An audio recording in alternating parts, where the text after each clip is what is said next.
Hello cuties, welcome back to my channel Bunnies Function and Xianwang World. आप सब कैसे हो? आई विश आप सब लोग अच्छे होंगे। आज मैं आप सबके पास एक सियानवांग एफएफ लेके आई हूँ। आप स्टोरी सुनना और मुझे बताना। आई विश आपको स्टोरी पसंद आए और जैसी भी लगे स्टोरी मुझे ज़रूर कमेंट करके बताना। ओके क्यूटीज, तो चलिए बढ़ते हैं आगे, देखते हैं स्टोरी में। उससे पहले स्टोरी का नाम है माई बेस्ट पार्टनर। तो चलिए स्टार्ट करते हैं स्टोरी। हम देखते हैं एक कमरे का सीन जहाँ पर एक लड़का सो रहा था और वो एक सपना देख रहा था कि वो कहीं पर खड़ा हुआ है और एक लड़का उसे बोल रहा है, फी फुशियान, तुम बहुत ही ज़्यादा बुरे हो, समझे? मैं तुमसे नफ़रत करता हूँ, सिर्फ नफ़रत। तुम किसी के भी पार्टनर बनने के लायक नहीं हो और तुम मेरे लायक तो बिल्कुल भी नहीं हो। विंग ये सब कुछ सपने में देख रहा था और वो सपने में छटपटा रहा था। उसी टाइम विंग की मॉम ने दरवाज़ा खोला और खोलते ही उन्होंने देखा कि विंग छटपटा रहा है और उन्हें समझने में देरी नहीं लगी कि विंग को दोबारा वैसे ही ड्रीम्स आ रही है। वो बैड ड्रीम्स दोबारा विंग को सता रही है। उन्होंने तुरंत विंग को जगाया और फिर कहा, विंग क्या तुम ठीक हो? विंग ने कहा, हाँ मॉम, मैं बिल्कुल ठीक हूँ। फिर विंग के मॉम विवेक सरी ने पूछा, विंग क्या तुमने फिर से वही ड्रीम देखा? फिर विंग ने कहा, हाँ मॉम, मैंने वही ड्रीम देखा। आखिर वो ड्रीम मेरा पीछा क्यों नहीं छोड़ देता? क्यों क्यों बार बार मुझे वो दर्द, वो पेन फील कराता है? ये सपना, मुझे इस सपने से आज़ाद होना है मॉम। इस इंसान से इतना ज़्यादा प्यार किया, इंसान के लिए मैंने सारी हदें पार कर दी। जिस इंसान को मैंने अपना सब कुछ देने को भी तैयार था, वो इंसान, वो जिससे मैं प्यार करता था मॉम, उसने मुझे चीट किया, उसने मुझे धोखा दिया, मुझे सबके सामने इंसल्ट की मेरी, मुझे कहा कि मैं उसके लायक नहीं हूँ मॉम। मॉम, मुझे उससे रिवेंज लेना है, मुझे बदला लेना है उससे मॉम। मैं उससे उसकी औकात दिखाना चाहता हूँ। उसने मुझसे कहा था ना कि मेरी औकात नहीं है उसका पार्टनर बनने के लिए। अब मैं साबित करके रहूँगा कि वो मेरे लायक नहीं है। वो मेरे पार्टनर तो क्या, मेरे किसी भी चीज़ के लायक नहीं है। अरे वो तो मेरे देखने के भी लायक नहीं है। मैं उससे ऐसा फील कराना चाहता हूँ मॉम। मैंने उससे इतना प्यार किया और उसने मुझे बदले में इतना दर्द दिया है। वही दर्द मैं उससे फील कराना चाहता हूँ मॉम। बस मुझे एक बार उसका पता मिल जाए। इतने सालों से मैंने ये जो मेहनत हासिल की है, पिछले 6 साल से मैंने ये जो मेहनत हासिल की है ना मॉम, सिर्फ इसी वजह से की है, मैं उसे अपनी औकात दिखा सकूं और उससे उसकी औकात दिखा सकूं कि वो किस चीज़ के लायक है। ये सुनकर सरीन कहती है, विंग, गुस्से में लिया हुआ कोई भी फैसला अच्छा नहीं होता है बेटा। सोच समझ कर लिया हुआ फैसला हमेशा हम लोगों के लिए भला ही करता है और गुस्से में लिया हुआ फैसला हमेशा हमें चोट पहुंचाता है, नुकसान करता है। ये सुनकर विंग ने कहा, मॉम, अगर ये फैसले से मुझे अगर चोट पहुंचती है, मुझे दर्द होता है, तो मुझे इससे कोई फ़र्क नहीं पड़ता मॉम। बट मैं उससे वही दर्द फील कराना चाहता हूँ जो मैंने फील किया है मॉम, जो मुझे दर्द होता है। मैंने उससे प्यार किया था मॉम, क्या गलती थी मेरी? उसने मुझे छोड़ दिया, ऊपर से मुझे सबके सामने ये कहा कि मैं उसके लायक नहीं हूँ। मॉम, क्या रिच होना हमेशा ज़रूरी होता है?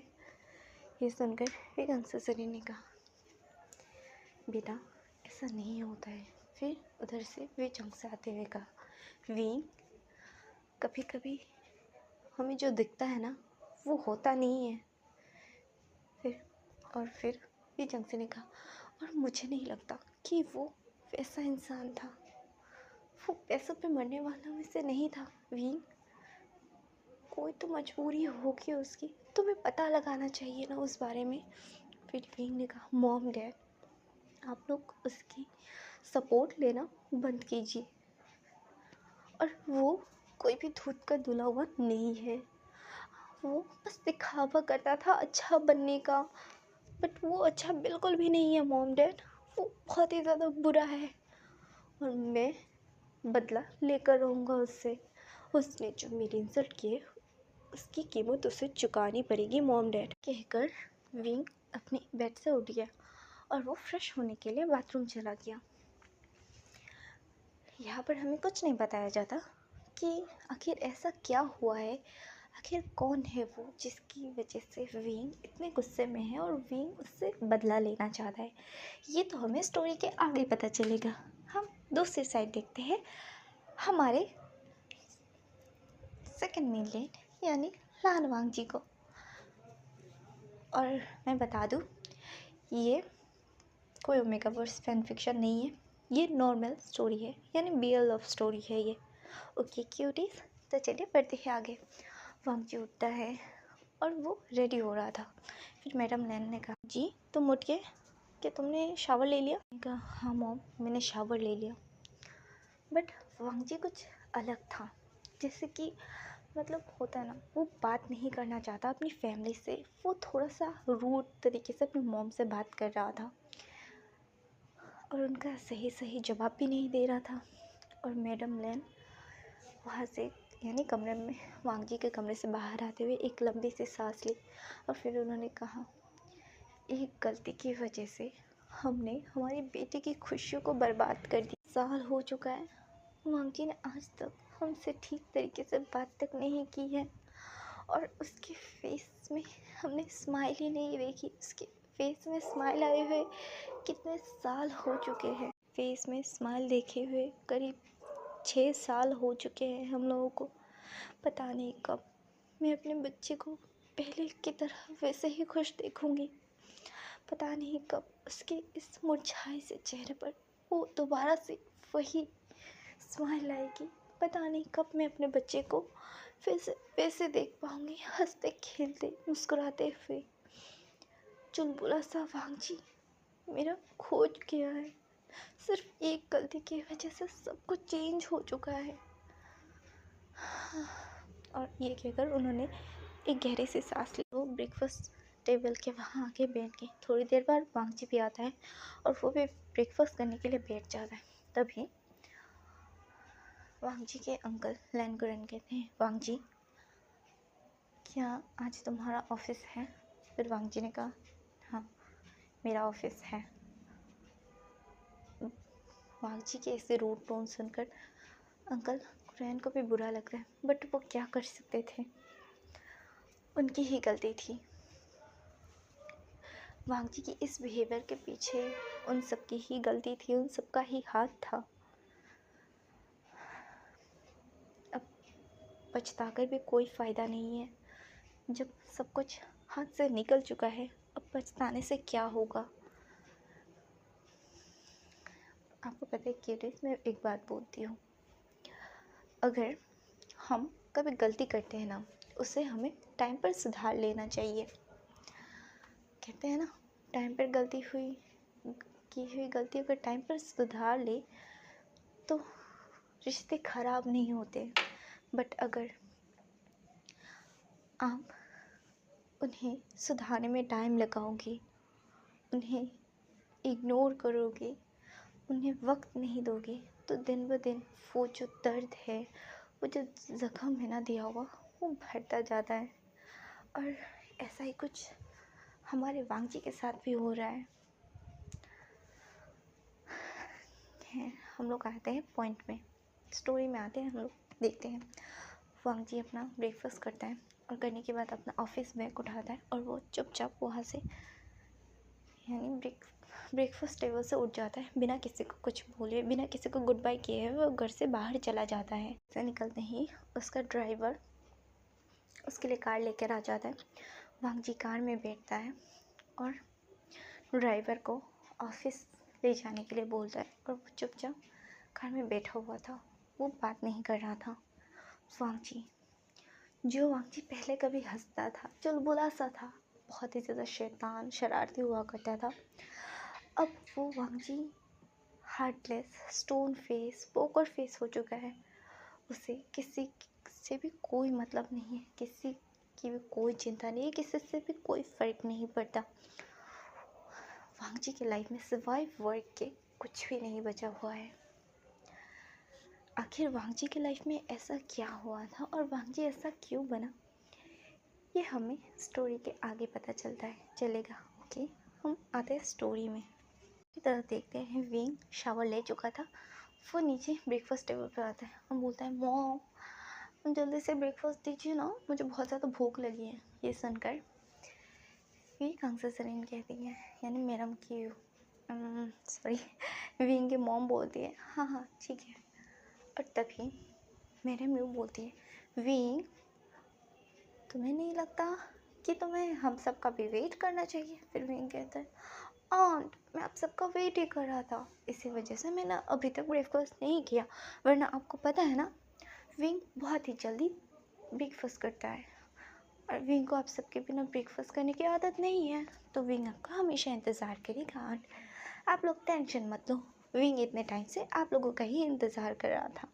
ये सुनकर मैडम यू स्माइल करती है।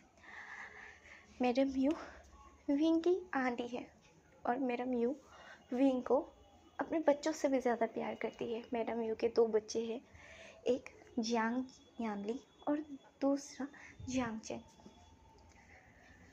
तभी जियांग फिमिया बोलता है, अच्छा तुम सबकी फ़िक्र करते हो विंग, मेरा क्या? फिर विंग ने कहा, ओ अंकल आप तो मेरे अंकल हो, आप तो मेरे डैड से भी मेरे लिए प्यारे हो। ये सुनकर वे जियांग से कहते हैं, अच्छा तुम्हें मुझसे ज़्यादा अपने अंकल से प्यार है। मैं समझ गया, तुम मुझसे प्यार नहीं करते। ये कहकर विंग के डैड यानी वी जंग से नाटक करने लगते, और ये देखकर विंग कहता है, ओ डैड आप भी ना ऐसी हरकतें मत कीजिए, वाली हरकतें करना आप कब छोड़ेंगे डैड?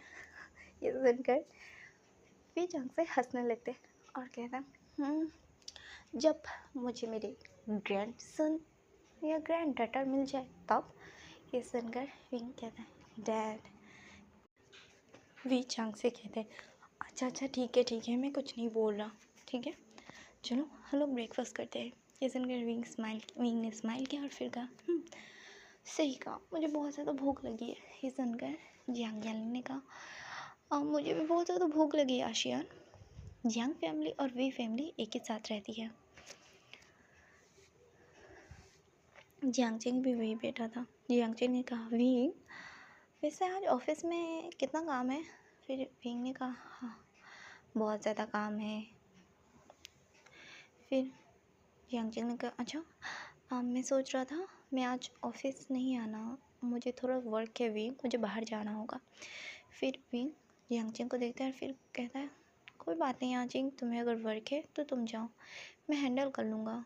ये सुनकर जियांग में कहते हैं, अच्छा जी नवाबजादे अब कहाँ घूमने जा रहे हैं जो आपको इतना ज़्यादा इम्पोर्टेंट वर्क आ गया? आपको तुम्हें विंग की हेल्प करनी चाहिए ना, ऐसे बाहर घूमते फिरते क्यों रहते हो? ये सुनकर जियांगचेक ने कहा, डैड मुझे अमेरिका जाना होगा, वहाँ का जो प्रोजेक्ट है उसके लिए बोला गया है, और आपको तो पता है ना यहाँ पर विंग के बिना तो नहीं चलता है कुछ भी। ये सुनकर जियांग में कहते हैं, ओह इसके मतलब तुम वर्क की वजह से जा रहे हो? फिर जियांग ने कहा, ऑफ कोर्स डैड मैं वर्क की वजह से जा रहा हूँ। तो जियांग मैंने कहा, गुड मेरा बच्चा जिम्मेदार होने लगा है, आई प्राउड ऑफ यू सन माई सन। ये कहकर वो स्माइल करते और सब लोग ये देखकर हंसने लगते। जियांग कहते हैं, हाँ जब मैं वर्क करता हूँ तभी आपको मुझ पर प्राउड फील होता है, वरना तो आप तो मुझे हमेशा डांटते रहते हो, और विंग से सब लोग प्यार करते हैं। ये सुनकर जियांग ने कहा, हाँ चेंग तुम हमेशा ऐसे इनसे चिढ़ते क्यों रहते हो? यार तुम दोनों ब्रदर्स हो, ऐसा मत करो, तुम लोग सिबलिंग्स हो तुम लोग। फिर अजिंक्य देखा देखा, आप भी विंग का साइड ही लेते हो। पर हर कोई विंग का साइड लेता है। फिर चंग से और कंग से तरन कहती मेरा आचिंग, हमारा प्यारा सा बच्चा, बट हम तो तुम्हारी साइड लेते हैं ना आचिंग। अगर आचिंग कहता है हाँ, सिर्फ आप ही लोग अच्छे हो, मॉम डैड तो मुझसे बिल्कुल भी प्यार नहीं करते, अंकल आंट आप दोनों ही मुझसे प्यार करते हो। फिर वे चंग से और वे कंग से तरन कहती है ऑफ कोर्स बेटा आचिंग, तुम्हारे अंकल आंट तुमसे बहुत ज़्यादा प्यार करते हैं, तुमसे क्या सबसे बहुत ज़्यादा प्यार करते हैं। ये सुनकर आचिंग भी कंग से सरीन को यानी अपनी आंट को हक कर देता है और कहता है आंट आप सबसे बेस्ट हो, मम्मा तो मुझसे प्यार ही नहीं करती। ये सुनकर मैडम यू ने आचिंग का कान पकड़ लिया और उसने कहा अच्छा मैं तुमसे प्यार नहीं करती, तो तुम्हारे डैड की डांट से कौन बचाता है तुम्हें आचिंग, बताओ ज़रा। कहते हैं आचिंग ने अपने मॉम का हाथ पकड़ लिया, जिस हाथ से उन्होंने आचिंग का ईयर पकड़ा था। आचिंग का मॉम मॉम दर्द हो रहा है, प्लीज़ छोड़ दीजिए please please, sorry mom sorry, मैं दोबारा नहीं बोलूँगा। ये सुनकर सब लोग हंस रहे थे और वीक तो बहुत ही ज़्यादा हंस रहा था। आचिंग ने कहा हंस ले, तेरा भी दिन आएगा, मैं उस दिन बहुत ज़्यादा हंसूँगा। फिर वीक कहता है ठीक है हंस लेना, अभी मुझे हंसने दे, एंजॉय करने दे। ये सुनकर आचिंग कहता वीक मैं तुम्हें छोड़ूंगा नहीं। फिर आचिंग की बात सुनकर वीक ने कहा हाँ तो मुझे पकड़ कब सकता है, तो मुझे पकड़ ही नहीं पाता, तो मुझे छोड़ेगा कैसे। ये सुनकर सब लोग हंसने लगते। फिर मैडम यूँ आचिंग का कान छोड़ देती है और उसने कहा तुम अपना ध्यान रखना, समझे, ज़्यादा इधर उधर मत घूमना, अपनी तबीयत का ध्यान रखना। ये सुनकर आचिंग कहते हैं मॉम डोंट वरी, मैं बच्चा नहीं हूँ, मैं अपना ध्यान रख लूँगा और आप सब लोग भी अपना ध्यान रखिएगा। ये सुनकर उन्होंने कहा हाँ।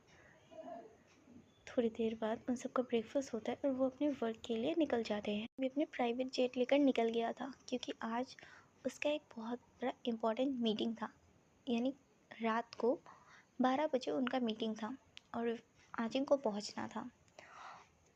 इसी वजह से आचिंग निकल गया था और विंग भी अपना ब्रेकफास्ट करने के बाद अपनी कंपनी आ चुका था और वो अपने असिस्टेंट से कहता है मैंने जिस बारे में कहा तुमने पता लगाया। फिर विंग की बात सुनकर असिस्टेंट ने कहा यस सर, हमें पता चल गया, वो लैंड कंपनी को ही संभालते हैं, वो लैंड कंपनी के ओनर है यानी सीईओ है अभी। ये सुनकर विंग ने एक स्मॉक किया और उसके बाद विंग का ठीक है मुझे उसकी डिटेल्स दो। फिर असिस्टेंट ने जब उसकी डिटेल ला के दी तब विंग उसे देखकर एक क्रीपी सा स्माइल करने लगा और विंग की ये स्माइल बहुत ही ज़्यादा क्रीपी थी और बहुत ही ज़्यादा डरावनी लग रही थी। असिस्टेंट अपने मन में सोच रहा था अब ये क्या करने वाला है, ये मेरा डबल बॉस अब किसकी सामत आई है, भगवान बचाए उसको इस शैतान से, इस डेविल से बचना तो इम्पॉसिबल है, बेचारा किसके शामत आई है। हम दूसरी साइड वांगजी को देखते हैं। वांगजी अपने ऑफिस में आ चुका था और वो उसके कुछ मीटिंग्स थे तो वो मीटिंग्स कर रहा था और वो मीटिंग्स कर रहा था तभी उसके पास उसके असिस्टेंट आई और उसने कहा सर क्या हम लोग ये डील कंप्लीट कर लें यानी इसे साइन कर ले। फिर असिस्टेंट के पास सुनकर वांगजी ने कहा मिस्टर जिन, मुझे आपका ये प्रपोज़ल बहुत ही ज़्यादा अच्छा लगा और हम लोग इसमें काम करने के लिए बिल्कुल रेडी हैं। ये सुनकर मिस्टर जिन यानी जिन जिशियान बहुत ही ज़्यादा खुश हो गया था और उसने कहा थैंक यू और फिर वो वहाँ से निकल गया। अरे क्यूरियस, अगर आपको कुत्ते की भौंकने की आवाज़ आए तो मैं कुछ नहीं कर सकती, पता नहीं हमारे पास के मोहल्ले के यहाँ के कुत्ते इतने ज़्यादा क्यों भौंक रहे हैं आज। रोशन वहाँ से निकल गया और उसने किसी को फ़ोन किया और कहा तुम्हारा काम हो चुका है। और दूसरी साइड से जो इंसान था वो क्रीपी स्माइल कर रहा था, दिखाया नहीं गया कि वो कौन है। ओके तो मैं आज की स्टोरी यहीं पर ख़त्म करती हूँ। हम मिलते हैं नेक्स्ट पार्ट में। तो हम देखेंगे आगे क्या होता है, ये हम लोग नेक्स्ट पार्ट में देखेंगे। Okay cuties, bye bye.